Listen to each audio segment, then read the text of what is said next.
friends, it's the Stitches. So this is a requested video. I wasn't planning on making a video like this, but I got asked to do it, so here it is. So today we're going to talk about some different zero waste alternatives that you can use in your own personal life. I am not zero waste. I'm not even really low waste. Where I live, there aren't that many zero waste options, and because of that, I've been kind of timid about going in that route. I do try to limit my waste as much as I can with the resources that I do have, but I'm just not very far along in that journey. But if you are someone who is also in my position and you're a beginner and you just kind of want to know what little steps you can take to go in that direction, then hopefully this video will be helpful. So if you are a beginner, you should know that zero waste is an aspiration. There's not a single person on this earth who is completely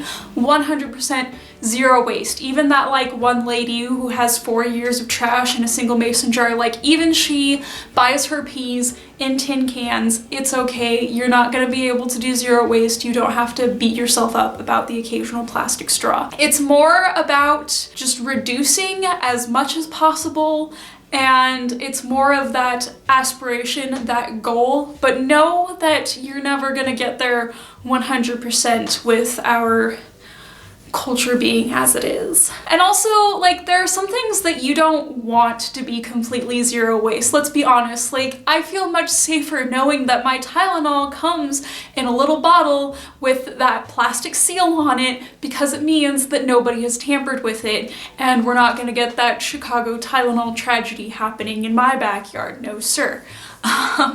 There are some things that you genuinely do want to come in packaging. So again, it's an aspiration. It's not a thing that you're gonna be able to get 100% right. There are obvious swaps that you can make, like hydro flasks and reusable tote bags and metal straws, but I'm gonna avoid talking about any of that stuff because you already know that those things exist if you're watching this video. Like, let's face it. If you want to go zero waste or low waste or whatever you want to call it, focus instead on evaluating your trash. See what single-use items that you go through regularly and that you throw away pretty much daily, and think about ways that you can swap those out for multi-use alternatives. A big one for me was cotton rounds, makeup remover wipes, just those single-use face cleansing wipes, things like that. So I actually swapped those out for homemade cotton rounds. So I actually made a big ol' stack of them. This was like one t-shirt. There are several more of these that this t-shirt made, but many of them are in the laundry because I use them. But I just cut the entire t-shirt up into little circles, and then this is like 4 of the circles stacked on top of each other, and I just went around the edges with the serger. You can hand stitch them if you don't have like a machine or anything. But now whenever I need to cleanse my face or anything like that, I can just take one of these. I can put my product on it, and since it's not like a terry cloth, it's really soft on my face, and also t-shirt material is not particularly absorbent, so most of the product actually winds up on my face instead of getting sucked into the cotton. I was having a lot of issues with the cotton rounds just like absorbing all of my product and then not really getting all of it on my face, so I actually find that I conserve more of my product when I use these over traditional cotton rounds. And like, again, all of these came from one t-shirt. Like, it's such an easy swap, and then I can just throw these in the laundry. And I've used every single one of these multiple times, so like, they just keep going. Paper towels was another big one for me. I was very paper towel heavy. I still use paper towels for some things like cleaning up cat vomit, but for the most part I've swapped out things like paper towels and Clorox wipes for just regular hand towels. And again, it's something that I can just throw in the laundry and not have anything be wasted. Another big item that a lot of people use up frequently is plastic wrap and like sandwich baggies and things like that. And I find just switching over to using Tupperware for all of that stuff is a lot easier. You can wash the Tupperware, it's sturdy, it's durable, it looks really nice and clean stacked up in your fridge. I prefer the Tupperware Tupperware over buying things like the waxed paper and stuff like that, because I know the beeswax paper, it lasts like maybe a year or two, I guess, but the Tupperware can easily last like 5 to 10 years, even if it is plastic. There's also like glass Tupperware, but you probably already have tons of Tupperware in your house already.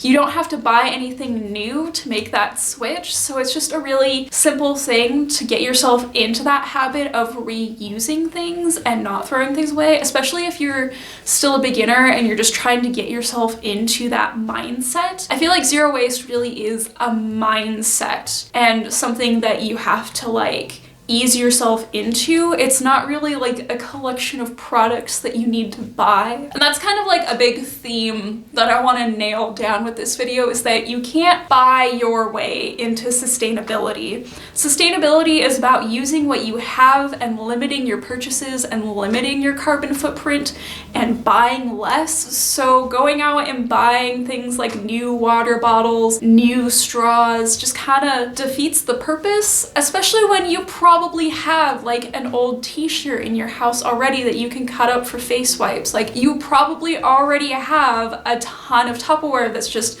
collecting dust in your closet. You probably already have a bunch of old rags somewhere in your house that you could easily switch to using for cleaning instead of buying cleaning supplies. Ooh, another big one that I don't hear people talk about a lot is batteries. Now everybody basically is just like, well, why do you need batteries anymore? Just switch to rechargeable things. And that's something that you can do for a lot of stuff, but like TV remotes, Xbox remotes, literally any kind of remote. There are still devices in your house that need actual physical batteries. And like we all know that battery waste is toxic, so switching to rechargeable batteries is just a really great thing to do. Whatever brand of battery that you already buy probably already makes a rechargeable pack. Literally just pulled this off of my wall. We're an Energizer family, and so like it's the same batteries that you would need for anything else. They're just rechargeable, and then once this runs out of charge, you just put it in the charger, and this goes directly into the wall, and then you have fresh batteries again. And like a pack of these isn't really any more expensive than a pack of regular batteries, and really when you think about it, you save money in the long run because you never have to replace these. You can just like keep using them. So there are some trends that I see in zero waste videos that I want to talk about real quick. And one of them is to be careful when making swaps for cleaning products. There are biodegradable cleaning products that you can buy in your grocery store. Obviously, they do still come in like plastic bottles. Some of them are switching to paper-based packaging, which you could look for ones that have more of a paper-based packaging so that you're not using plastic, single-use plastics. But I see a lot of recipes for DIY cleaners at home. Some of them do work, especially ones where you take like the bottle of the super concentrated like Castile soap and then like water that down into different types of cleaning products. That's a good one. Also,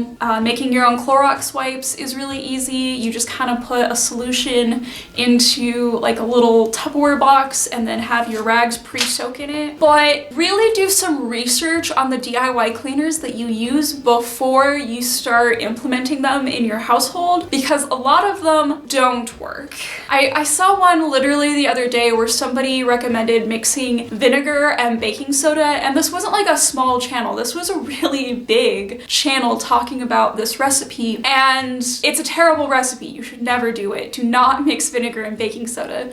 The reason baking soda works really great as a cleaning agent is because it has a really, really alkaline pH. So it's a really good scrubbing material that kind of has that effect. And then vinegar works really good because it has a very, very acidic pH. It kills bacteria because of that pH. And when you mix the two together, it neutralizes the pH of both. So really all you have is a weird smelling paste that you're rubbing all over your counters. It's not gonna actually clean anything. I am not a chemist. I make clothes. So I don't really feel comfortable sharing sharing any like DIY cleaners with you guys. All I know is to just tell you to be careful. I will, however, say do not ever put baking soda on your teeth, please. I don't know why it's so common in the zero waste community, because I don't know, it honestly seems like something that should be very common knowledge for me, but I guess it isn't. Baking soda, one of the other reasons why baking soda is a really great like scrubbing medium is because it eats calcium. So if you're scrubbing your counter with it, or if you're scrubbing particularly like a metal sink or something, it'll be really great for eating away those hard water stains, because most of them are calcium and talc based. But you know what else is calcium based? Your teeth. So if you're using a baking soda toothpaste like I see a recipe for basically every time I watch a zero waste video, it's gonna eat away at your enamel and it's gonna sensitize your teeth. So please, please, please don't use baking soda on your teeth. It's really bad for them. If you want to implement a more low waste tooth cleansing regimen, I know Lush carries those little they're like little mouthwash tablets. You just get the tablet. I think they even have them in like a glass container that you can reuse, and they also, Lush has a really good empties policy. I'm sure everybody watching knows that. Yeah, and they're just little tablets. You pop them in your mouth, you swish it around. You don't need like a brush or anything. And you can maybe switch that way.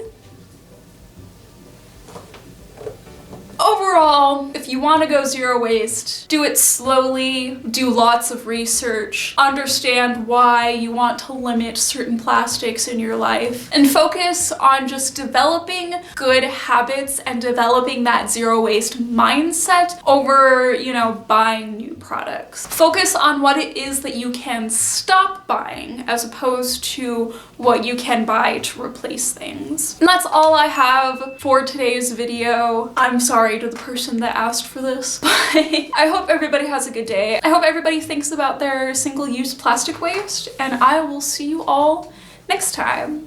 Bye!